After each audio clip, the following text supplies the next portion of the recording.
In this video, I'm going to show you how to hide and unhide elements in Revit.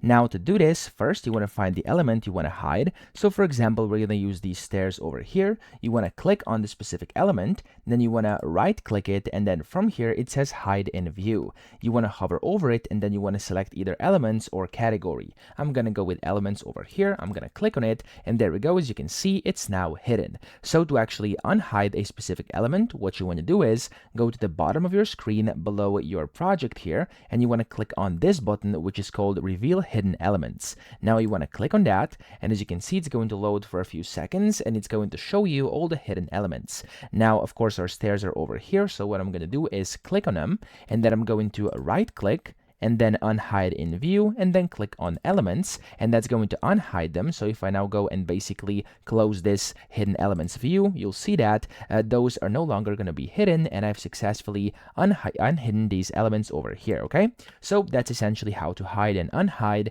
I hope this video helped you out. If it did, please subscribe to the channel and help me out as well.